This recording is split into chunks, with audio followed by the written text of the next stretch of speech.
Welcome to the pub. It's episode 58. Isn't that crazy? And I'm still managing to do this. Yeah, I know. It'll be fine. Everything's going to be fine. What are we drinking? The most important things today. What are we drinking? We're drinking Singing Frog Golden Lager. From where? Las Vegas, Nevada. But here, listen to this.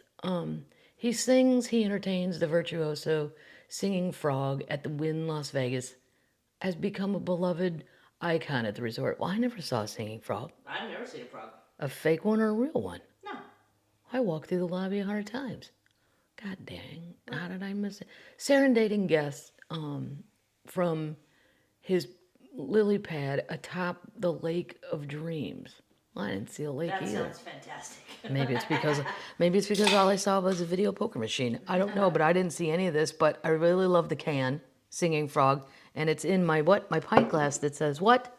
One of my favorite establishments in Dogtown, which is part of St. Louis, Seamus McDaniel's, because I went to a wedding and then we went there in between and overwhelmed them with our Madiganness. I don't think they were planning on, 120 of us coming in at 1:30 in the afternoon. Can I get a bucket? And then it's always my cousins going, they're not getting the beer out fast enough, Kathleen. Well, guys, there's 2 of them and there's 150 of us, so why don't we just simmer down on the buckets of beer and just be glad you got a bucket? Right. You know? Share. They thought they were going to have a lazy Saturday afternoon. And then we're like, we got 2 hours to kill before the reception. Oh, my God. So, it was a big week because I did the Ryman Theater. Which used to be the home of the Grand Ole Opry. Now the Grand Ole Opry is not in there anymore. It's out by the airport in the strip mall, which is very nice, and the hotel is very nice. But sometimes I feel like people that think they're going to the Grand Ole Opry think they're going to the Ryman. I think it's a little bit of trickery. It's Just in saying. Gaylord. It's in the Marriott. Gaylord. Yeah, the Gaylord Springs, and that's all nice, and they have a wonderful golf course. But I think mentally some of them think they're going downtown, and you're not downtown. Nope. Not that it's not nice, but usually the Ryman doesn't even do a lot of comedians, but every once in a while a squirrel gets a nut. Mm-hmm. And this squirrel got a nut and I snuck in. And post-COVID, I was supposed to do it on a Thursday, and somehow, because why we're doing the Lord's work here, I got a Saturday night. Nice. It was sold out. It was so much fun. If you've never seen or heard of it, it's a very famous, it's the mother, I call it the mothership. It's the mother church of country music. Right. I don't know a ton about country, so when they tell me I'm in Little Diggy Wiggins' dressing room or whatever, I don't know who these people are. But I'm like Jimmy Dickens. Little Jimmy Dickens or Little Jimmy Wiggins or Higgins, or there was a comedian named Jimmy Higgins. I didn't know. Wow. I mean, I do understand the significance, and the sound is impeccable, because it was in 1892, so you had to be able to build theater in its church pews. Yeah. And I'd seen shows there. I saw Anita Baker there, saw the Brothers Osborne there, but I never got to do a show there. So it was very exciting. My friend Aaron Weber, a comedian. You can look Aaron up if you want, Aaron Show Weber. Notes. Show notes. We'll put a link to it. Maybe Aaron, I think he has a CD, right? He has all kinds of stuff. He has all kinds of stuff. I know he has t-shirts. Anyway, Aaron did a great job. And then backstage, somebody got this to somebody that got it back to me. This is what I call night drink only. We're not gonna drink the JMO in the day. That's where the ship turns. Yeah. That's where the tide turns, and the next thing you know, I'm in a desert at a rehab. But hey, Mama Turbine, thanks. So help us get through COVID.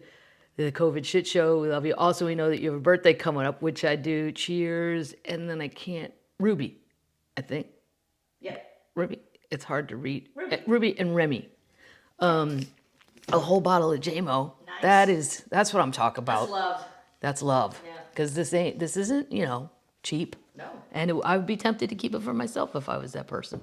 So thank you. I will put this down here. I will not be drinking that on the Pubcast. I can't do that this early. Have to stick with beer, the Singing Frog. And then, how fun was this? I got to meet my Twitter friend, Stella Parton. Yep. And she came backstage, just a bucket of fun, and brought me her book. Oh, cool. Right? Yeah. I did, and once again, she was a 2004 CMA Artist of the Year. I have to learn my country if I'm going to be in Nashville a lot. And brought me 2 CDs, but I can't wait to listen to.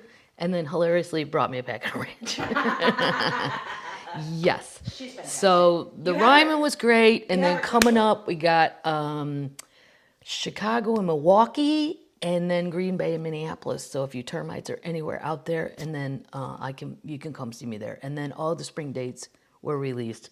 This is all my uncles say to me in St. Louis. Now, Kathleen, you can have another show down there at that big theater. Yep. All right, you're gonna tell whoever does all this it can't be during deer season, right? And then I go, do you mean gun or bow? Both. Oh my God. Because I think my Uncle Jim bow hunts too. They were so happy because the St. Louis show will be in March. It will not be during deer season, so I have escaped all criticism from all uncles and cousins and everybody else that goes hunting. So you're free to hunt and not miss a party. They don't want to miss a party because we always go somewhere afterwards, and there's 150 of us, and they feel like they missed out on something. Crash the bar. I think we'll do termite things. Whoa, shit. Sorry, I did that myself. Fire. Yeah. This is why I love minor leagues. I just knocked the microphone. This box came. It's a yellow box, and it says delivered fresh, and there's a banana on it. And I thought, what? It's a tiny banana. What is this? Yeah, but it's a banana holding a baseball bat. Oh. Right. And it's the Savannah Bananas. Awesome. That's their team. And look how fun this shirt is. And this is why I like the minor league, because it's silly. Oh, that's The cool. Montgomery Biscuits, the Tulsa Noodlers. Well, they're the Drillers too, but I think minor league is just the best. Oops, sorry, Shaka. I'll just set this over here. Thank you, Savannah Bananas. I will definitely be wearing that You shirt. got a koozie you can use. Yeah, I got a koozie too. Go Bananas. See? That's fun. It's silly. Yeah. Like if you think of, I don't know, pro baseball. It's too serious. I know. A lot of Birds, Cardinals, Blue Jays, Orioles. Speaking of pro baseball. Speaking of pro baseball, the Cardinals are probably going to make it into the wild card because they're not in first place, because guess who is? The Brewers with who? Colton Wong. Right. I'm going to let Fred Bird come out a little bit more because he's getting a little proud. It's going to be a one-off game between us and the Dodgers, I believe, which will break my heart because then I have to root against my friend Chuck. But you will. I had Mr. Ron White around lately, and we golfed a lot. And damn, I should have given. So this termite sent me more golf balls, which I'm never going to tire of that. Just tell you what, we did not play a hard course, so there weren't a lot of balls lost. But this is a birthday present, and it's from, I can't really read. Stay safe, I can't really read the name because it's weird. They printed everything perfectly, and then when they signed the thing, AKA Baba Valentino, that's all I got. So thank you for the golf balls. That's a wonderful. Ironically, that's the exact same thing my dad will give me Golf balls? because he doesn't want to think. He doesn't need even a birthday present. There you go. I'm like, I'm 108. We can stop. And then Texas chimed in with Abilene, Texas. Donna, that's where this Madigan's Pubcast thing came from. Isn't that nice woodwork? That's nice. Oh, Yeah, my God, and another little gravy boat. I Nice. might give this one to my mom, and then just give it to her like I got it for her. And there were earrings in there. Oh yeah, little shamrock earrings for St. Pat's Day. Nice. Boom. Or any occasion. Any occasion, but I really like to Totally. I really like to go all green and crazy on St. Pat's Day. Fun. What are we trying? We're gonna do the work of the Lord right here and try some Drew's Creamy Ranch. Nice. From where? Vermont. The home of who? Oh. Bernie Sanders. Benny. I'm sorry I'm late. It's very thick. Drew's is very thick. Wow. What does that mean? It's great. Really?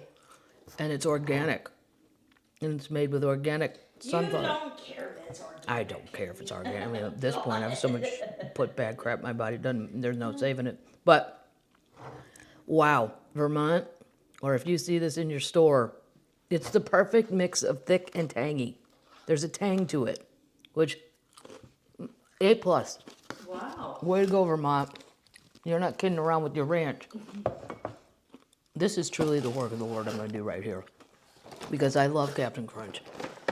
I have the palate of a 7-year-old Midwest person. I would eat cereal morning, noon, and night if I wouldn't weigh 1,000 pounds. And I never tire of it. Honey Nut Cheerios, Fruity Pebbles, Captain Crunch with the Crunch Berries. I don't like this idea though. Chocolate caramel crunch. Delicious. I think it ain't my. I know that's loud. Sorry. You might as well eat Cocoa Puff. Really? Yeah. But I could look at it in a different way. It's Cocoa Puffs and Captain Crunch. Yeah. Combine. It's fine. I like the other one better. The other one, meaning With- Captain Crunch. With berries. Oh. Fake berries. None of it's real. They're completely They're like I different. call it berries. And Completely- it's like it's got the consistency of eating like Okay. cardboard or something. It's a berry. My God, it's not a berry. Okay. As we clean up the desk, Wow. Singing Frog, the ranch, we'll put that over there. Drew's. Oh, now this is weird. Doritos Cool Ranch. I know I've already had these. They brought him back. They bring them back? Did they take them away? Yep. It says limited edition. I've already had them. They're great. They're really great. It'd be bad if they didn't like it. A plus. And they kind of taste like ranch. Not really. I don't. It's all chemicals. What kind of chemical are they going to kill me with this week? I don't have any idea, but it's worth it. A plus Doritos instead of the flaming hot nonsense. And Flaming okay. hot nonsense. All right. Now that we have all the business out of the way, is there anything else? No. What are you gonna do for your birthday? For my birthday, I'm gonna go to the Ozarks and golf with my mom and dad. I had a fancy course in the Ozarks that they don't ever want to pay for or whatever. So I said I'd pay for it. So I'll be buying my birthday round. That's nice. That's very nice. Yeah. Yeah. No problem. And then I'm gonna float on down to the Super Ozarks, Branson, and play Paynes Valley, the tiger course that Nice. takes a year to get a tee time there. And I didn't even call any hookups, because I'll tell you who I see down there on TV a lot, Larry the Cable Guy. And I could call and say, "Hey, buddy. Yep. Hey, Deno. How about make a call for Mama Termite down to that Johnny Morse?" I did not. I just did it on my own. And my brother and sister, 2 of them are coming. And then I think her husband and maybe his wife. Okay. Good times. It is going to be good because fall in the Ozarks is beautiful. And I know that it's like a COVID hotspot. And I'll just stay away from people. And there's a cave you can drink in, a real cave. They let you take a golf cart into a cave and there's a bar in there. Fun. Sold. Oh. Great. So even if the golf, say it rains or something, don't even care. You got a drinking cave. I got a drinking cave. I'm going to be in a cave with probably 9 out of 10 people that actively have COVID or are not vaccinated. Great. Woohoo. I'm just going to assume the cave will be my protector. True. Update! Boom. This is a sad one. Well, with crime. Robert Gentile, reputed mobster tied to Isabella Stewart Gardner Museum heist, dies. So, I was talking about going to that museum in Boston, the Isabella Gardner, and then the show, This is a Robbery, which I think was just, I have to rewatch it now that I went back. Because also, I forgot to say this, but I can tell you, going through the Isabella Museum, there's no way those guys didn't have a map, at minimum. Because I got lost 55 times on the tour just trying to find a bathroom. There's no way you could have just randomly gone in there one night. Definitely somebody. So there's only so many mobsters still left alive that probably know something, Okay. And this is the guy, the attorney of Robert Gentile, informed WTNH something in New Haven, Connecticut on Wednesday of his client's death. He's believed to be the last person surviving of interest in the theft of 13 pieces of art stolen from the museum, which happened 31 years ago. This February, Gentile broke his silence about the heist interview. He was 87 years old at the time of the interview.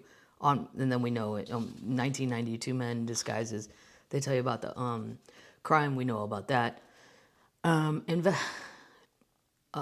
2013, authorities said the robbers belonged to a criminal organization based in New England.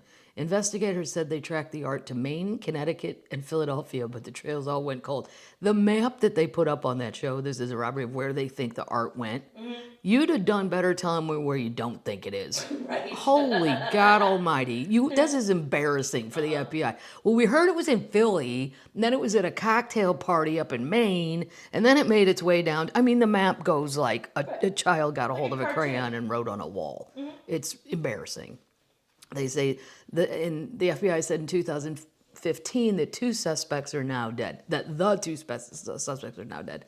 Federal authorities said Gentile lied about his knowledge of the case, but he has consistently denied knowing anything about it. They can say what they want. I don't care, he said in his February interview. It doesn't bother me. When they searched his home in Manchester, Connecticut, they found no signs of art. Well, of course not. No, he already peddled that all the way down the road. Totally. They asked Gentile about the woman whose statement allegedly linked him to the stolen masterpieces. Elena Gorente reportedly told investigators before her death that her late husband had given some of the art to Gentile. So her dead husband had given it to this guy. Okay. Her husband, Bobby, had known ties to organized crime and was also identified as a person of interest in the heist. She witnessed her husband handing you a painting in a hotel in Maine. The interviewer said, Gentile, out and out lie. He also said of Elena whatever say her last name, she's crazy, she's bipolar, she's nuts. I know she was nuts. The reward for the leading information to the stolen art is now $10 million. So if there's anybody out there who's got a cuckoo grandpa, There it is. come on, man, we got to solve this one. I don't want them all dying off. No. And then we don't know what will happen. What happened? Update! Britney Spears has returned to Instagram. Well, that was fast. It was super fast. She got bored so quickly. She's already back on Instagram less than a week after announcing she was taking a little break from social media to celebrate her engagement. The toxic, quote, toxic? Did she have a song called Toxic? You're toxic. You know it. I do not know it. Yeah, I'll play it for you. I don't know if they meant toxic, like she's been in all kinds of trouble. No. Okay. Big hit. Okay, big hit. The Toxic singer, 39, captioned 2 selfies on Monday. Some shots from my weekend getaway to celebrate my engagement. Holy shit, fiance, I still can't believe it. I couldn't stay away from the gram too long, so I'm already back. Oh, just when you think the youngsters take some, get it together. Get it hooked. That's just a stupid update. She's back. Good girl. Here's an update. Okay. Smallville actor Allison Mack is now inmate number 908300053 after her sentencing. She pleaded guilty last year to her actions in the cult, and she's going to start serving her sentence at a federal prison in California. So that's one put away, but she got a good deal too. Yeah. Yeah. She got a 3-year sentence in exchange for all of her testimony. He's in jail. That's the biggest part, I guess. But still. She won't be on the color TV. She will not be on the color TV at all. Nope. They always find a way, though. Yeah. She'll get out and then go on. Well, I always say Oprah. Oprah's not even on anymore. I don't know, Dateline or some crap. No, Dateline's murders. 60 Minutes or something, and explain why she was in a cult. 60 minutes. What? Come on, Grandma. I know. So they have 60 Minutes makes me feel young because everybody on there, hi, I'm so-and-so and I'm 184. And I do admire Leslie Stahl, though. She's old, and Andrea Mitchell. Those are the 2 women I go, I don't know how they're still doing this. Because they are beating the door down. Andrea Mitchell every day. She's great. And they're older. And you think you'd get tired of it. They won't quit. But I think that about every job, though. I just don't really. Me and Ron, my little buddy, the comedian, we do not feel a burning desire to work as much as others. Let's put it that way. Update! So the Theranos thing. No, it's getting hot and heavy. Okay. The trial's going crazy out there. Around the time Theranos was losing nearly $2 million a week, investors in the blood testing startup. This is another thing too. She was trying to say her blood thing would change the world. I have terrible veins. Like, they're not even findable. I have to ask for the butterfly and the bar. Do you have a children's one or all this shit? And then somebody made me feel better. I go, I'm just going to die young, right? Because I don't have any veins. Like, I don't even know. And they go, no, yours are just deeper. They're just under the skin more. I'm like, well, that was awfully nice. I mean, probably not true, but I'll take it and run. So I have a hard time getting blood drawn. But once they get it in, it's fine. Right. It's not like saying we're going to end radiation and chemotherapy. No. That would be a very big okay, so you're going to use a prick of blood instead of and they go, and you have to sit there and get tubes and tubes. Yeah, but once they have the hookup, you just sit there. Nothing else happens. I never understood why this was supposed to be the greatest thing on earth. I mean, it'd be nice, but it's not a game changer. No. It's not like anyway. Agreed. I didn't understand. Investors were being told that the company would start bringing in $1 billion a year. It's not uncommon for startups to lose money in their early years, and it's not entirely unusual for the fastest burn rate to happen right before things turn around. Instead, Theranos continued to produce mounting losses, but they were private, so nobody could see all this. True. Yeah. Yep. Yeah. How long are you going to keep lying and running? But that's not what the company was telling investors. The accountant testified. She said that Theranos lost $16 million in 2010, $27 million in 2011, $57 million in 2012, $92 million in 2013. Oh my God. $92 million. Wow. They're burning through. That's crazy. And there's no product that's working. Nothing. Right. No. And she never got nervous. Give 'em more Why? money. Because sociopaths don't get nervous. They don't. They should. They don't. They should. There were weeks when the company was burning around $2 million a week, and there wasn't any revenue to help with the losses. In 2013 and 2012, the accountant didn't even bother adding a line for revenue because there was none. Okay. Well. Wow. After asking questions about the continued losses and lack of revenue, prosecutors showed the Yam, that's the accountant, her last name's Yam, a document that was shared with investors. It projected $140 million in revenue in 2014 and $990 million in 2015. She said she'd never seen that document, nor did she know where those numbers come from. Wow. Yeah, so this is what she was pulling off. Wow. And then the next witness said, you should really listen to the podcast Drop Off. I'm just doing brief ones, just in case you don't want to get all involved in that. And then there was a lady that became the whistleblower saying this is all horseshit. But she would just fire those people, or she'd tell them to quit. Right. And then they would go do that, and then that was that. Another one, wow. This is what she was spending money on. This is where I just go, wow, the chutzpah on these people. It's a lot. Yeah. Elizabeth Holmes asked a judge to block longtime financial officer from testing from testing about Holmes using corporate funds to buy jewelry and ride private jets. Wow. Okay. Private jet rides, just like it's a ride, like at the carnival. Like, I'm gonna go on the carousel. Double ride. Yeah, I want the pink pony. Private jets. Witnesses say. And here's the thing, like, she acted like such a big shot with security and all this crap. She could walk through the St. Louis airport right now. Nobody'd know who that, maybe now because of what she did. Oh, she changed her look again. I know she's changed her look again. Now she's the haggard housewife. Right. Please, living on a $135 million estate. But anyway, you're taking private jets. When you don't need to. Right. Nobody's going to come kidnap you. Normal people. They found 12 jurors who'd never even heard of this thing. They never heard of her. Nobody. It's an inflated ego bullshit call. Totally. That government witnesses say San Jose Spivey recalls asking Holmes about a $2,000 purchase from a jewelry store and why Theranos should pay for it. Holmes, 4.5. Jewelry and jets. When you hobnob with celebrities and titans of society. Oh. You need good jewelry. Do you really now? I did not know that. Is Ron White a celebrity? He was at my house, and I have on a $5 ring from Mexico, but it spins, and I like it. And he doesn't wear shoes. And if he has shoes on, which is always questionable. And then he had free golf shoes that he got from some golf tournament that have like a stars, American flag stars. Very And patriotic. whew, yeah, like, hey, sweetness, I ain't saying those ain't great, but how about we save those just for the 4th of July?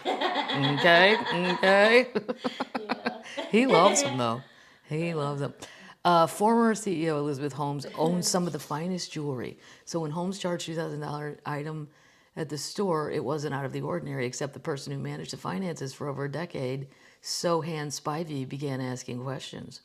She worked there. She recalled asking Holmes about a $2,000 purchase from a jewelry store and why they should pay for it. Holmes had a 6-figure salary and ownership stake in the blood testing startup, valued at the time $4.5 billion, made up, just made up. The details of her luxurious lifestyle and her wealth and perks as CEO is relevant for jurors. If it's relevant, has been a contentious battle. Holmes would charge travel to Theranos included private jets, hotel bills. There's no budget for her expenses. In fact, there's no budgeting at Theranos. Right.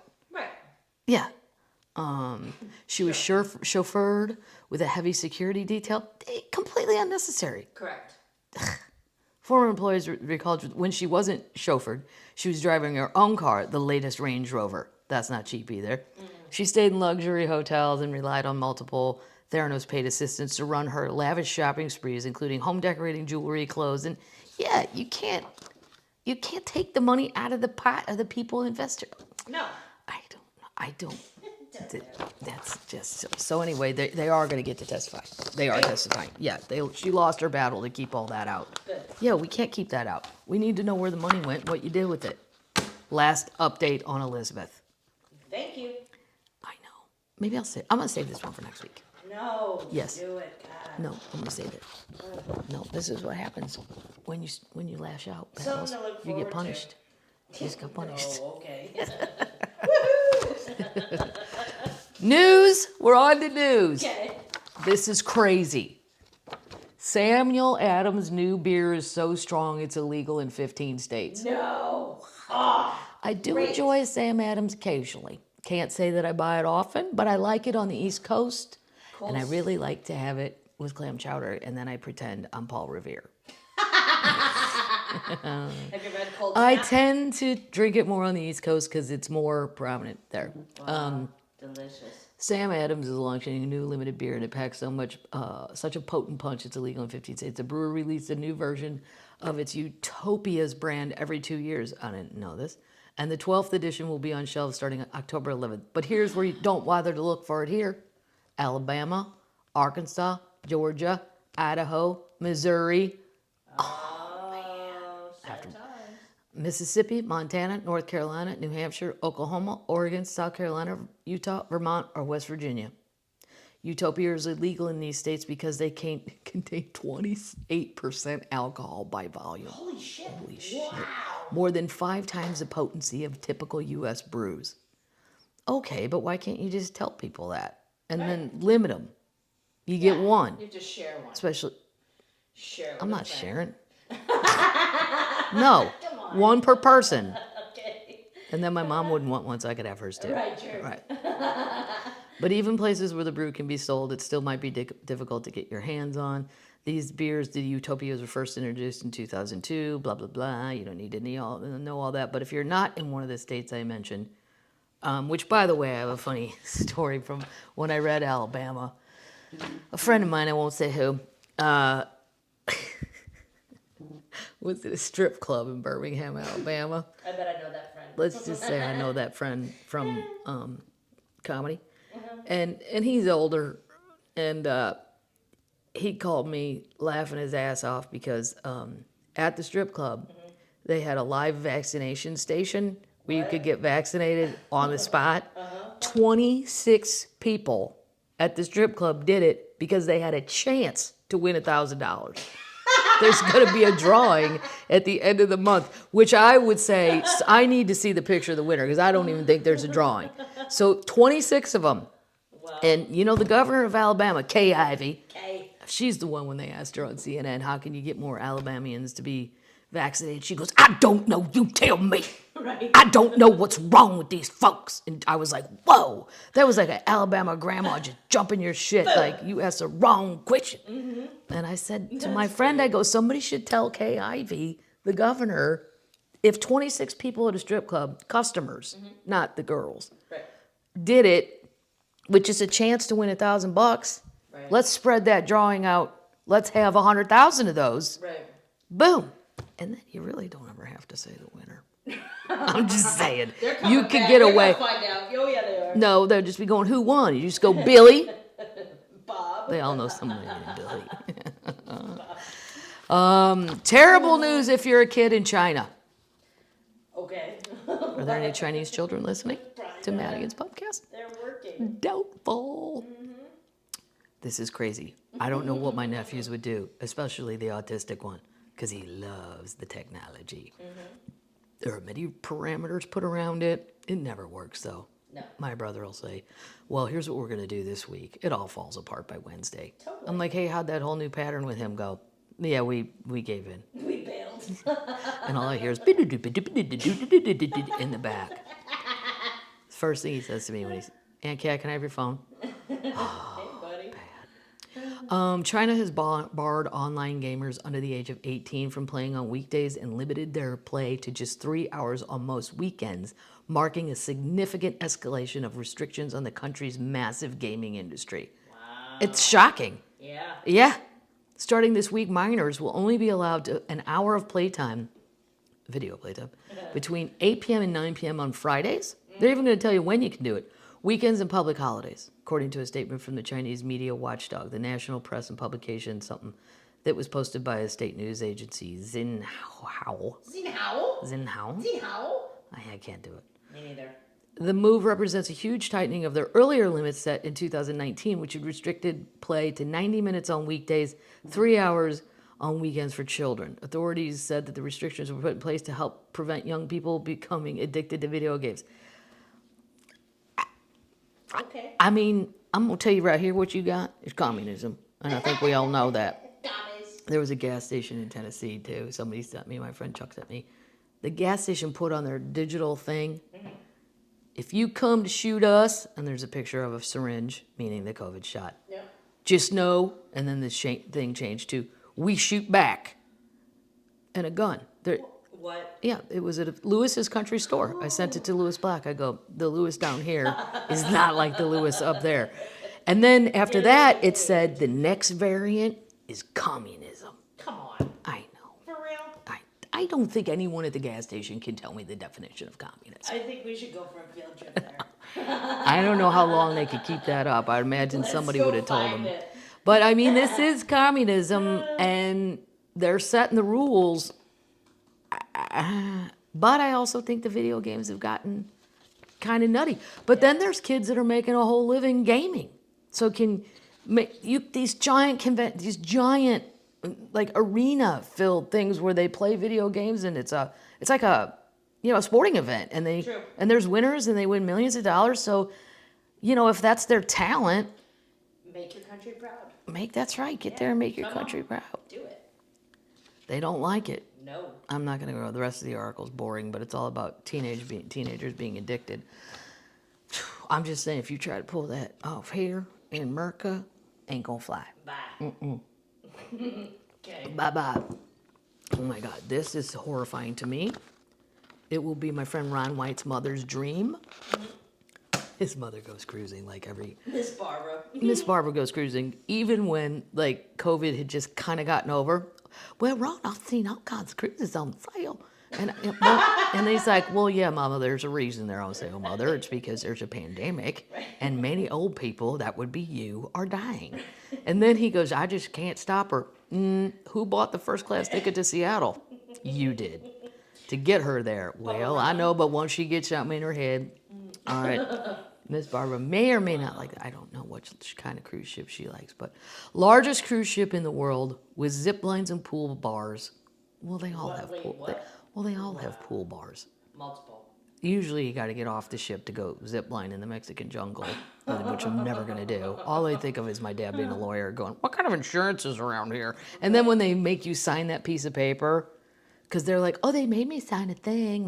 One of my friends said that. I'm like, "That thing doesn't mean shit. You're in a jungle. He's got a clipboard with some crap he printed off. None of this is legal. This is bullshit on both sides." Anyway, largest world cruise ship. It's coming to Europe. Listen to this. Can't wait. Royal Caribbean's Oh, boy. Wonder of the Seas, their 5th Oasis-class ship, will be able to accommodate 6,800 passengers. Wow. No. That's No. a lot of people. That's a town. Mama Termite says, nay. Nope. I don't even like this. I don't like any of them. If you want to hear my jokes about cruise ships, Paddles will put it in the show notes. I don't remember what special or CD. It's on one of them because I've done this twice now. Under duress. I've been forced to go. And then You it's, get I don't know, tricked. it's like the minute you get to a town and you start having fun, I don't know, we got off. Literally, I heard this over, finally find this Mexican bar. Great margaritas. I've tricked Lou into drinking margaritas, which normally wouldn't be. He's a wine guy. Yeah. And it's me and him and, I don't know, some of the other comedians or whatever. And then I hear this over the loud, Madigan and Black, please report to the ship. The ship is departing. Departing! Now I gotta make Lou run? Wow. First of all, Lewis has never been in a gym. He thought the no, I can't think of what it's the elliptical was called a levitator. He went down to a front desk in a hotel and asked if they had a levitator. I go, no, Lou, that's only in The Exorcist. That's where we're levitating. We're not levitating anywhere else. The levitator. You know, we had just started having fun at the bar, though, and then we're being yelled at over giant intercoms, and we have to run because they will leave you. My friend Jim is a comedian, and he's done a lot of comedy cruise ship deals, and he got left a couple times because he was out jogging and wasn't back fast enough. They will leave your ass. They do not care. So, I mean, I am not a fast runner. Watching Lewis run was like watching a giraffe's first steps. Wow. Yeah, his knees were going the wrong way. We made it, but only because I got there in time to say, do not shut these doors. He is right there. He's right there. And it wasn't right there. He's probably a good par 4 away from the boat. But I know, it was far. And but it was like cheering on Forrest Gump. I'm like, run, Lewis, run! Because I'm getting on with or without you. I'm leaving. I just don't like schedules. I don't like that many people. Wow. Now shut up. Yeah, I have jokes about it online or whatever. Put it in the show notes. It was a part of my act at one point. Oh my God. That's fun. It's going to have 6,800 people with the tallest slide at sea for the children. Come on. Or the A adults. brand new neighborhood, and a 10-deck high zip line. Oh boy! You know what I want? I want to be at the pool bar when that thing snaps. I don't want anyone to die. I don't want anybody to die. I hope they do it over the pool, so if it snaps, you don't die, but you get shocked or shit enough to stop doing dumb shit like that. The new ship launching from Fort Lauderdale in Florida to the Caribbean in March 2022. It will then set sail to Barcelona and Rome for trips from May. Aboard the new ship are 8 neighborhoods to explore. What is this like? Now it's like, what's it called? In Epcot. Quadrants. Epcot Center. Countries. With the newest being the Suite Class neighborhood for suite guests, which has an elevated sun deck and a plunge pool, bar, and sunbathing areas. Guests can walk through Central Park. Oh, wow. Okay, so we're going to do... This is what, though... not going to say it. A neighborhood full of plants and flowers. Fine. While kids can visit Wonder Play Escape, an interactive open-air play area, or the ultimate abyss, the tallest slide at sea. Also on board is the Flow Rider Surf Simulator, 2 rock climbing walls, and a 10-deck high zip line. If you want to splurge, you can opt for the ultimate family suite, sleeping 10. Oh my God. Gross. There's an in-suite cinema, curly slide, and ping pong table, as well as a hot tub on the balcony. Royal Caribbean, they have their statement. It's a 7-night European tour, blah, blah, blah. The suite is the most expensive on the ship. They have this ultimate suite, and it can cost guests anywhere from $44,000 to $80,000, depending on how busy they are. Oh, how much availability. And then there's pictures of it. We'll put it in the show notes. Maybe you'll put it in the show notes. That's fine. Maybe go on it. I'm not, no, I would never. I don't want to go on any cruise ship. No. Wow. I didn't like it. And you know what? I'll eat anything.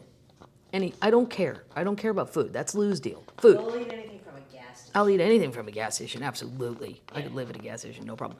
But like, so I went to go get like, Cheerios. And I ate them, and I'm like, these aren't Cheerios. Because my mom would pull this shit because there were too many kids in my family. I'm like, these are like Bob's-O's. It's just that, it's just off enough that you know it ain't real. Cardboard. This is not a hot dog brand I've ever heard of. It's disgusting. Even the mustard. It's not like Heinz mustard or something you know. It's like Susie's mustard. Right. What? But if you're into cruising, I'm going to send this article to Ron's mom and make him go on here with you. Now you got a new one you can aim for. That's funny. All right, this is crazy. Sotheby's, you know how I'm fascinated with what the super rich do with their money. Because I would never do the things they do with that money. You should not. Somebody, they're going to auction off a rare first edition copy of the United States Constitution, which could fetch over $20 million. What? Hold on. Okay. An exceptionally rare first edition printed copy of the U.S. Constitution is going on sale at Sotheby's Auction House in New York. Okay. Expect bids up to $20 million. There's only 11 copies left in the world. 11? Wow. Right. Yeah. Till we find another one in some grandma's attic. True. It's just one of 11 surviving copies, and it's the last in private hands. From the first printing of the document's final text, produced for the delegates of 1787 Constitutional Convention and Continental Congress, drafted during secret meetings in Philadelphia, the U.S. we know what it is, but they printed 500 copies of a final edition, official final edition, and distributed them. There's only 11 left. Wow. Out of those 500. Now, here's the thing. If I had $20 million, that is not what I'd be buying. No. Who wants it? What are you going to do with it? Right. Put it in glass. It should be, I don't know. What is glass? I mean, what do you... Give it to a museum. Huh? Nick, give it to a museum. Yeah. But I mean, like, if it's a private collection, so you're going to put it in your house, and then when you have a party, what kind of party calls for that? You know? Want to see my Constitution? Hey, you want to come over on the 4th for some hot dogs and stuff? And if you could bring some potato salad, I'll show you my Constitution. It's so bizarre that people, I don't know. And then normal people don't. Well, I think you can see the real one probably in the Smithsonian. I don't even care. I already did. Okay. This is a little moral dilemma right here. This is a happy story. I'm going to be Willard Scott for a minute. Remember Willard Scott? He passed away. Did you see that? The Smucker's labels are great. And I loved, Bryant Gumbel on the Today Show always tried to act super duper serious. And they'd do like a serious, hard, thought out subject of the morning, politics or whatever. Yeah. Let's go to Willard Scott, and he'd be dressed up like a chipmunk in Iowa. Hey! I'm here in Iowa with Gladys. She turns 184 today, and she still drives a tractor. And then want some jelly? Yeah. She makes a fine jelly herself, but I like Smuckers. Have you ever had Smuckers? And then they'd flash back, and you'd just see Bryant doing this. Oh, fuck me. Like, this guy Totally. is making a mockery, but he's the one we all liked. Yeah. Willard was a blast. Yeah. He was always happy. He did very good weather. He was a real weatherman. Good weather. So I'm going to be accurate. I'm going to be Willard Scott for a minute. She's 101 years old and still hauling lobsters with no plans to stop. Oh my God. It's wow. amazing. Lobsters? When Virginia Oliver started trapping lobsters off Maine's rocky coast, World War II was more than a decade away in the future.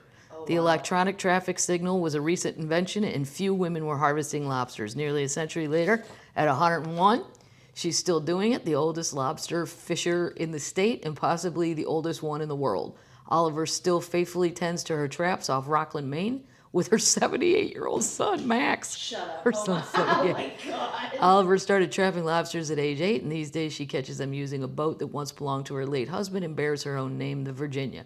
She said she has no intention of stopping, but she is concerned about the health of Maine's lobster population, which she said is subject to heavy fishing pressure these days. I've done it all my life, so I might as well keep on doing it. The lobster industry's changed over the course of many decades, and lobsters have grown from a working-class food to a delicacy. The lobsters fetched 28 cents a pound on the docks when she started trapping. Now it's 15 times that. Wow. That's not that much in 100 years, though. No. Not And really. They're hard to catch. Wire traps have replaced her beloved old wooden ones, which these days are used as decoration in seafood restaurants. Other aspects are remarkably similar. She still loads pogies, lobster speak for menhaden, a small fish, into traps to lure the crustaceans in. And she's still getting up long before dawn to get on the boat and do it. She was destined for this life in some ways. Her father was a lobster dealer starting around the turn of the century. The doctor admonished her, "Why are you still going out there lobstering?" Her doctor said. She said, "Because I want to." After all these years, she still gets excited about a lobster dinner of her own and typically fixes one for herself about once a week. Oh my God, I'd be eating it every night. You'd probably get sick of it. She has no plans of quitting anytime soon. I like doing it, and I like being on the water, so I'm going to go as long as I can. Now, I don't know. Is lobster season all year? Can you go all year? I don't know. Yeah, they're just, I don't know anything about the ocean, really, it's harder to except catch. I like to look at it. There's so... Oh, this is a good one. April, May, and June April, May, and June in Maine. in Maine. April, May, June. Well, she probably goes out in March, I bet. Yeah, she's Sneaking out there. She's sneaks sneaking out there, yeah. Totally. You get a head start. Yeah, you want to. Come on. Yeah, you do. She's out there with a shotgun. More news. Great. This is what I'm talking about.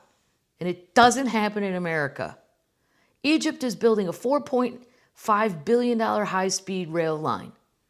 Come on, America. Yeah. Now, I know Biden's trying to get this infrastructure thing through, but in my life, and I've said it before on this podcast, 70. why does it take me 3 hours to get from St. Louis to the Lake of the Ozarks when that's when it took when I was 5? Right. Nothing's changed. No. I'm going to live a whole generation, a whole lifetime. My grandparents went from no cars to cars, then airplanes. The amount of crap they saw in a lifetime in advancements. Still no flight to the Ozarks. No, there's no flight to the Ozarks. Well, some people I went to high school with probably have planes, but I wouldn't get in them. No. How much meth did you do before we take off? That'd be my question. Are you on meth or blow?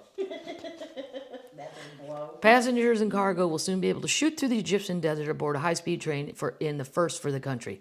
The high-speed and electrified main rail will connect Cairo to the new administrative capital and surrounding cities. German company Siemens Mobility signed a contract, blah, blah, blah, creating a Suez Canal-type link on the tracks. The first link will be, it doesn't matter where, but it's just going across the desert. And it doesn't matter who they're contracting with. Egypt's population is over 100 million people. I did not know that. I didn't know that either. Having more than doubled since 1980. Cairo, with a population of 20 million, Jesus. That's a lot of people. I know LA is like 13. Yeah. 20 million. It's sprawling into the surrounding desert to cater to that growth. The fast train fits with the wider set of infrastructure spending in Egypt, including its new capital, 30 miles east of Cairo. But this is what I'm talking about. Why can't we get anything like this? I mean, even as a kid. Then I went to the East Coast as a comedian, and I'm like, they have all kinds of trains. I can go from D.C. to New York. I didn't even know all that. No. No. In St. Louis, I was told to get on a train once as a Girl Scout, and we rode it to Abraham Lincoln's birth home in Springfield, Illinois. I'm like, this was our destination. The train ride was more fun to a 7-year-old than here's some old crabby presidents. That's terrible. But it also took like 11 hours. I'm exaggerating, but the train's so slow here. Right. Like it's how has Vegas not shot a train to LA? How has San Francisco and LA not shot a train up and down? Well, that's a good point. I know. You should run for office. No. I don't want to be a serious person and have people yelling serious things. People would vote for you. Yeah, they'd totally vote. People bring me Jameson. That's what I like. I don't. Bring me Jameson. Stella brings me a book to read on my next flight. That's what I'm talking about. You liked her cookbook. You liked her cookbook. Yeah. Well, I watch her cooking videos on Instagram. Yeah. Because she cooks stuff I like. Like, I'm not necessarily going to cook it. Maybe, though. Well, I would. She showed you how to make peach cobbler, and it's not as hard as you would think. Really? She makes it, it's all very, like, mac and cheese, but she doesn't make it truffle. Right. Thank you. Please don't. Right. Don't put 8 cheeses in there. No. Gross. This is crazy. I think we talked about this on the Pubcast 100 years ago. The Netflix show, The Queen's Gambit. Everybody saw it, right? Mm-hmm. Well, a chess star sues Netflix because Queen's Gambit erased her accolades. This is bad. What? Hold on. Female Soviet chess legend Nona, this is going to be a hard one, but I'm going to do it. Okay. Gaprindashvili. I'm sure that's it. I'll just call her Nona Gap. Not a gap. Nona Gap. She's suing Netflix for $5 million after a scene in the hit show Queen's Gambit falsely claimed she had never played against men. In fact, she claims to have played and beaten dozens of men. In the suit, she said she called the incorrect dialogue grossly sexist. The lawsuit was filed. I know, but you have to prove damages. People always forget this. Just because somebody lied about you or whatever, How did that impact you? you can sue them, but right. Show me an impact. Financial, emotional, something. The lawsuit was filed in LA District Court. It is focused mostly on one scene in the show. And we all know what the show's about. In the show, it's this lady named Beth Harmon who rises up the ranks to become globally successful chess legend. In the finale of the series, during one scene, a commentator watching Harmon play directly references real-life chess star Nona Gaprindashvili and her career. So they refer to her, and then the announcer in the show says, Elizabeth Harmon's not an all-important player by their standards. The only unusual thing about her really is her sex. And even that's not unique in Russia. There's Nona Gap, whatever, but she's the female world champion and has never faced men. So that's what they say in the show. Oh, I didn't know that. At this point, the Queen's Gambit is set in the year 1968. According to the lawsuit filed by her, by this point, she had already played and defeated many men in chess, including 10 grandmasters. Oh, wow. Oh, wow. That's significant. In the suit, the 80-year-old calls the line and the claim she'd never played men manifestly false. She's suing Netflix for false light, invasion of privacy, and defamation. The lawsuit continues harshly criticizing Netflix for its choice to change history and claiming the company had brazenly and deliberately lied about her achievements. Oh, wow. I don't know that people are vindictive enough to lie. I think it's laziness. Yeah. I don't think they looked it up and they just threw it in there. Probably not even. You don't even Google if this lady's alive, for God's sakes. Right. And it's chess. The amount of work my 13-year-old nieces could do for people to Google what you're saying and check it out. Have the children do it. Right. Hey, man, I'm going to say this. Is it true? Go check it out. They'll be back in 4 minutes. No, she actually died in 1987. She was bitten by a tick and got Lyme disease. Like, they'll know everything. The amount of shit people, the guy on Jeopardy that they wanted to hire and then they didn't hire because then they found out he posted all this anti-Semitic crap and sexist crap. How did you not know that? Right. Oh my, he left them up. Right. They weren't deleted tweets.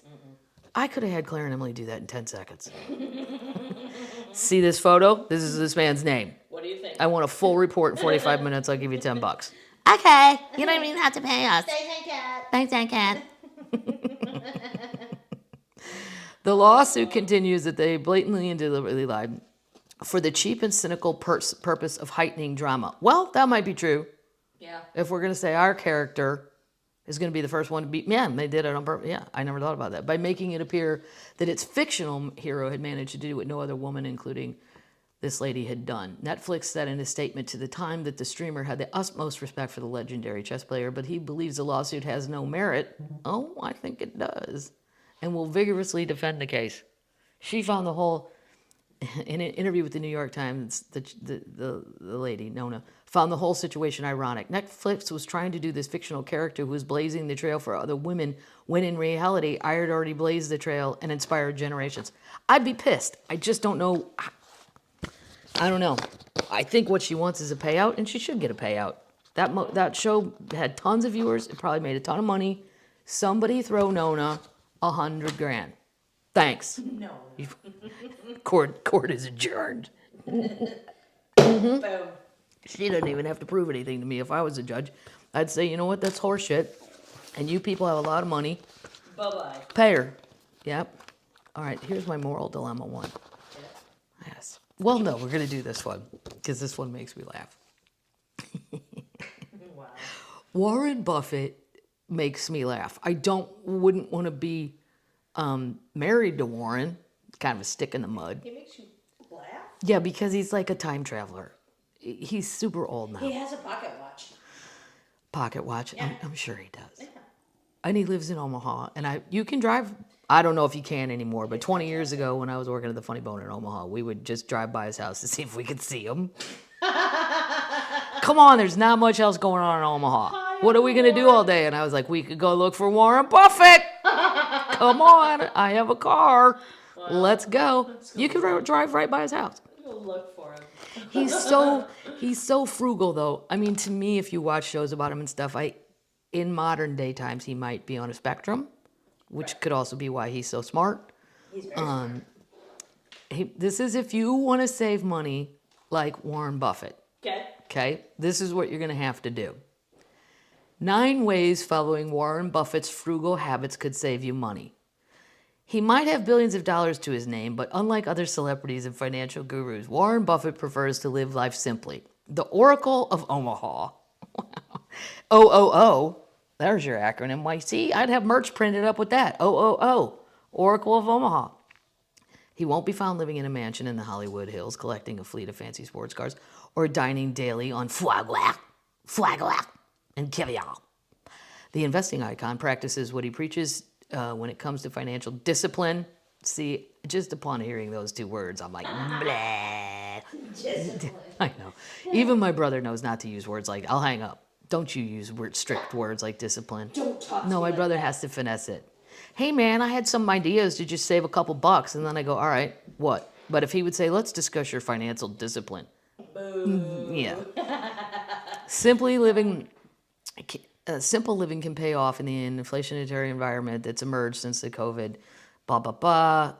Buffett warned a live stream audience over 20 million people in his May meeting that substantial inflation is hitting both retail prices. They don't even have any stuff anymore.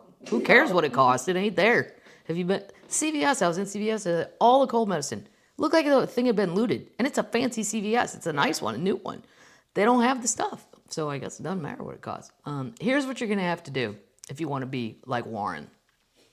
This is why I'm never gonna be a billionaire. He lives in the same house that he bought in 1958. All right. Maybe he's done some upgrades. Well, Maybe. yeah. No, when you watch the shows about him, like he's very, he needs structure and repetitive. Like he needs it to be the same, or he. That's what he enjoys. He loves an Egg McMuffin. I'm gonna get to his Egg McMuffin. I love it. While most billionaires bulk up on expensive real estate, he originally paid $31,500 for his house in Omaha, around $288 in today's dollar, and he's lived there for over 60 years. His home is by no means tiny. 6,500 square foot, 5-bedroom, has had plenty of renovations over the decades and is worth about $1 million today. It's also protected by fences and security cameras, and most likely has a good homeowner's insurance policy as well. He has no plans of moving out. So number 2. Okay. So number 1, he's saying, I guess, stay where you're at. I don't know about that, because I think you can upgrade and make more money if you move. Yeah. Number 2, he rarely takes out loans. Well, now see, this goes against what my brothers would say. Because he would say, you have to have loans to get credit. Because one time I had paid off everything, and then I tried to get a credit card, and they go, you don't have any debt. I'm like, isn't that the goal? Right. I was supposed to. I was like in my 20s. Winner, I'm like, yeah, winner, chicken dinner. I did it. And then they were like, no. So then I got every credit card ever. And then my brother was like, why are you drinking at a bar called Banana Republic? I go, what? I'm like, I'm not drinking there, Pat. It's not a bar. Why do you think everything I do is a bar? Sometimes I buy clothes, not often. But I open like, Victoria's Secret. Hey, do you want $20 off 4 bras? Yeah. And then I signed up for that credit card. Then I had too many because then they judge. Good job. I'm like, well, what amount would you people, the bank, what amount of credit cards would you like me to have and keep a debt on? They want revolving debt. They do. Sorry for the children listening. That got hard. And it made my head hurt. I already went back to Exploded. He took out the 30-year mortgage loan only on his house. He says don't, if you own your home, he's not going to do that bullshit either of, taking loans out. Okay. He buys cheap breakfast. You guys want to buy cheap breakfast? He's so strange. He gets his breakfast at Mickey D's on his way to work. Listen to this, though. Okay, I love an Egg McMuffin. I'm in. I got you. Delicious. He doesn't spend more than $3.17 on his morning meal. How crazy is this? When I'm not feeling quite so prosperous, I might go. So if he doesn't feel like he's made good money that week, he goes with the $2.61 option, which is 2 sausage patties, and then I put them together and pour myself a Coke. It's the HBO show. This is what I'm talking about. This is what I watch. Becoming Warren Buffett. $3.17 is a bacon, egg, and cheese biscuit, but the market's down this morning, so I'll pass up the $3.17 and go with the $2.95. Come on. He's a billionaire. Come on. No, don't go to Starbucks. Make your own lunch. Make your own coffee. No. Yeah. Ugh. Number 4, he buys marked down cars. Well, he drives a 2006. No. Yeah. He upgraded from his 2006 Cadillac to a Cadillac XTS for $45,000 in 2014.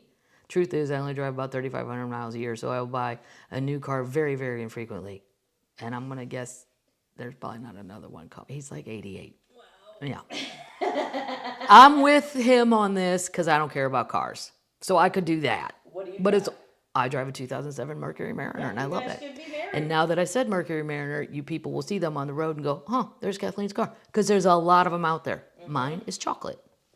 Chocolate. I'm bored with the colors of cars. I want the 50s to come back. I want pink cars with pink and white letter. I want lime green cars. It's boring. Would you drive a lime green car? Fuck yeah. What? With What? white and lime green leather? Come Yeah, on. like the 50s. Those cars were great. They're so boring today.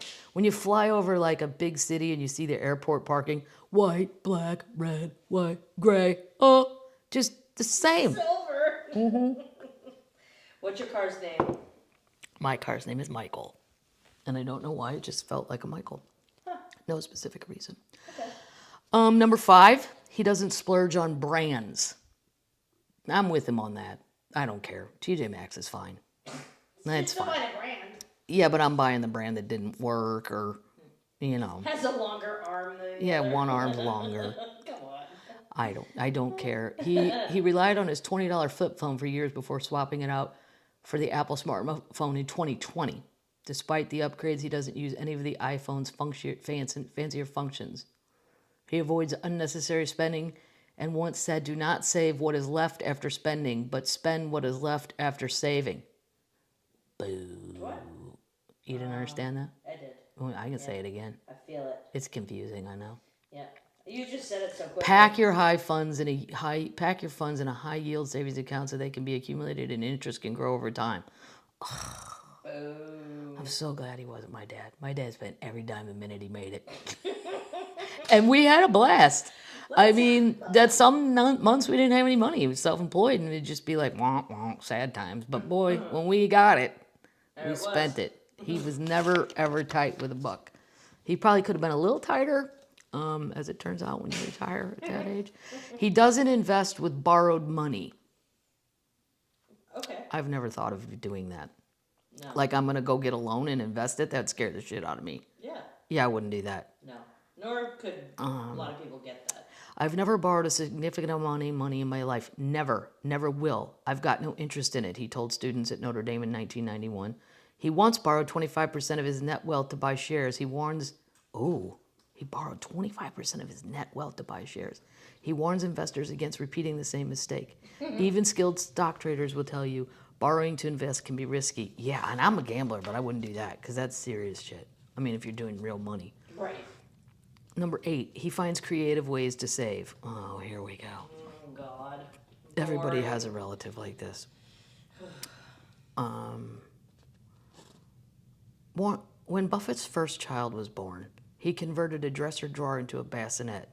For his second child, he borrowed a crib. If you buy things you don't need, you will soon sell things you need. Whoa. Okay. Buffett watches out for the small expenses before they can add up and come. That's the part I hate when Patrick tells me about money. He'll go, let's just look at the little things you spend money on. No. Because those are the things that make your day better, the little things. Yep. Maybe, Good coffee. maybe sometimes I want a good coffee. I mean, I'm fine with gas station coffee, but it's kind of an upgrade some days to get something stronger, you know? 2 show nights. Yeah. A 2-show night, yeah, in between shows, a little Starbucks, a nice treat. Small expenses that can add up. Take a good hard look at your finances. No. And figure out where you get yourself a library card. What? Well, he should marry my mother No. Yeah. and borrow books. Well, we all trade books. Yeah. Same. Same thing. Instead of purchasing them, and borrow books or movies instead of purchasing them. Come on, Warren. I'm not gonna call my brother. Go, hey man, do you have a copy of Jaws 3 in your basement? Can I come over? I don't want to stream My it. time is worth more than the $3.95 they're gonna charge me to see Jaws 14. I'm just gonna go, boom. I love Jaws.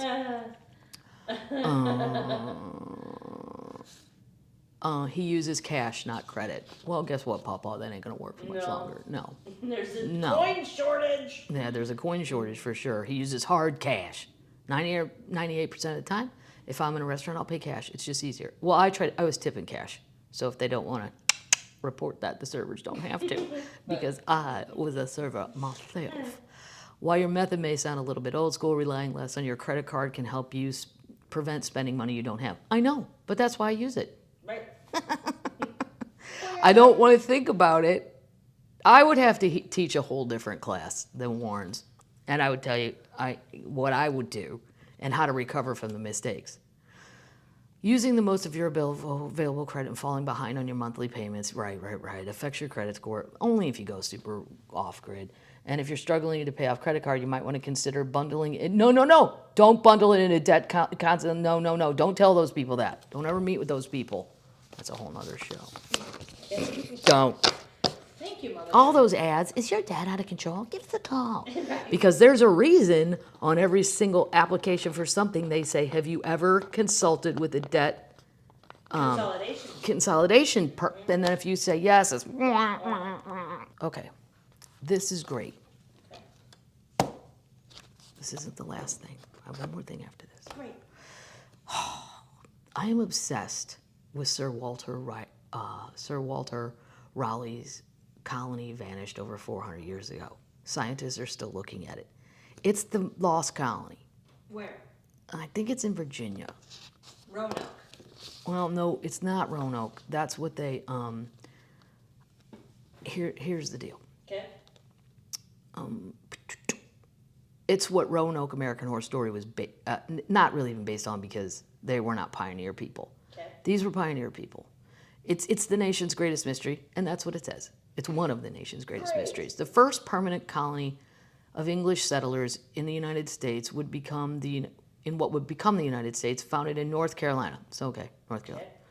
In 1587 by Sir Walter Raleigh, as in Raleigh-Durham. Thank you. Yeah, see? Boy. See, we're learning things. We have fun stories. But the colony disappeared 3 years later with virtually no trace. This is fucking weird. Now, archaeologists hope to launch a new search, yes, for the lost colony and hope to unearth clues about what happened to 117 men, women, children who vanished and were never seen again. Wow. It's freakish. The First Colony Foundation, a group of archaeologists, is partnering. Now, see, I would love to be an archaeologist that goes looking for this. I just don't want to go to that college part of all that. Right. No. Oh, wait, I have to have a degree in this? I can't just come hunt with you guys in the woods for a lost colony? I won't do it. Maybe there'd be some sort of, like intern thing I could do where you just run and get people coffee and shit, but at least I could be part of it. Great. They're partnering with the National Park Service for a series of digs beginning this week at Fort Raleigh National Historic Site. The dig includes new ground that's never been tested. Jamie Lanier, a cultural resource manager and historian with the National Park Service, said in it. So it's very exciting to see what may be found. Okay. This is the crazy part. Sir Walter Raleigh, a famed English explorer, and among Queen Elizabeth's favorite subjects, oh, you're my favorite, was tasked with establishing a colony on Roanoke Island. See, Roanoke, I thought they meant Roanoke, Virginia. Yeah. They do not. Gotcha. As as England was trying to expand its reach across the globe. The expedition would travel to the island on North Carolina's Outer Banks. Okay, so it's out there in one of the Outer Banks things. Isn't there a show with children called Outer Banks where they all have sex all summer? Make them look for it. Make them look for it. What else are they doing? You talk about 2 reality shows, make the children do it. Sex all summer. That'd be a great show because they would have no idea what they're doing. In 1587, they formed the first permanent English settlement in North America. The land had previously was the home to the Carolina Algonquin people. But 3 years later, this is crazy. When a resupply mission returned to Raleigh's colony, none of the previous inhabitants were there. The only clue to their disappearance was the word Croton carved into a wall. Croatoan. Croton. Croton. Okay. The dig this week is focusing on the previous expedition in the area in 1585 when a group of military men and scientists scouted the land for Raleigh. Okay. The search will occur on several sites, blah, blah, blah. The public is invited to watch the digs in person. Excellent. That's kind of boring slow-mo. You just see some guy with like a toothbrush. They always have tiny tools like, just tell me what you got. I don't need to show up for that, but it's weird because nobody knows. They thought, did they go, I've seen a show on this. Oh, I've watched videos on YouTube because I'm kind of obsessed with it. They might have gone, there was an Indian tribe, Native American tribe, whatever, that had the name Crow something in it. And they thought, well, maybe they went with them because the Indians were nice and would help you. But 117 people gone, and had they died, let's say some sort of fever hit or whatever, they would have, all their shit wouldn't be gone. True. It would just, there'd be remnants of it. Right. Go on YouTube, I'm telling you, and watch some of the videos on it because it is freakishly strange. And if they went to live with the Indians, why didn't we find any of them alive Right. when we kept coming back? Yeah. And it, you know, if they went to go live with the Indians would still be like, hey, there's a ship out there with all kinds of oranges and stuff. Like, hey, you'd think you'd see one of the 117 people. Right. It's very strange. We're going to finish this one off today. Oh boy. I love it. I love it when it just, are you kidding me? I'm going to say this as an adult. Uh-oh. If you've done something wrong Yeah. and you're hiding, stay away from the children. Oh, Because yeah. the children, They'll get you. they will get you with the Instagram, and they will get you with the Twitter. Yeah. And they'll get you on a TikTok. Yeah, that whole murder mystery about that girl. The TikTok children are blowing it up. This is okay. So a few weeks ago, I don't know if you guys caught it, but a lot of mobsters were arrested in New York and New Jersey, and they are a part of the Colombo crime family. There's like 5 families in New York. They're losing power over time, but they're still there. But one guy wasn't there that they were looking for. They got a bunch, like 8, Okay. but they're still missing one guy. Well, the son of fugitive in the Colombo crime family taunted the FBI with a Florida poolside, of his father a day after suspected mob family was arrested in New York City raid, and then he hurriedly deleted it. Come on. The kid took No a picture of way. his father, who's a goddamn, Godfather. he's a mob man who was in Florida, clearly wasn't around for the time of the arrest, and then posted it on Twitter. Wow. This is what El Chapo's sons did. They took a picture of dad at lunch somewhere in Sinaloa, and boom, forgot to turn off location. I mean, Oh boy. Ralph DiMatteo, 66, was the only person mentioned in Tuesday's federal indictment to evade arrest. That's because he was soaking up rays in Florida. Right. At some point, his son, Angelo D'Amato, posted a picture of his dad on Wednesday, shirtless and waist deep in a pool, to his Twitter account, and removed it by Thursday morning. Well, Too late. too late. The post could now be used by investigators, and it will be, and they can zoom in on like that pool tile and go, Yeah. where was this purchased? Where are we at? D'Amato's wife is pictured behind him with her head at the edge of the pool as she relaxes and enjoys its water. The kid also tweeted a picture of a rat, an emoji for the snitches. Snitches get stitches. We've all seen The Sopranos. Suggesting the family is unhappy about snitches getting them in trouble. That too has been removed. Federal prosecutors are aware of the tweet and the sudden deletions. They still consider the elder Di Matteo to be a fugitive. He remains on the run. This is as of last week. He was a special advisor to the crime boss. And then it just goes into, I don't need to read it all the ones that were arrested. But point is, if you're trying to hide, don't go near the children. Because they can't help themselves. Like, what? You know your father is a mob boss. And everybody, don't even act like you don't know. That he doesn't do, whatever he's doing, it ain't normal. So let's not put photos up if you don't want dad to go to prison for life. And now he's probably got to move God knows where to get out of Florida because they'll find it. Right. Everybody says the FBI, the CIA, they can do shit. Unbelievable. So, termites, we've learned so much this episode. We sure have. Right? We've learned how we're probably not going to save Warren Buffett like money like him. We've learned if you're hiding from the law, don't go near the children, as Michael Jackson would say it. The children. All right, that's it, termites. My Seamus McDaniel's Dogtown, established 1985. I think that bar was older when you walked into it. Happy birthday. If I was them, I'd lie. I'd put 1895 and say it was a typo. If me, call me out on it. Gives it more character. A little more character. Yes, I'm very excited to go to Branson, Missouri, and play golf at the courses. I'm very excited. And the cave. I'm gonna get my golf cart. Drinking cave. Go to the drinking cave.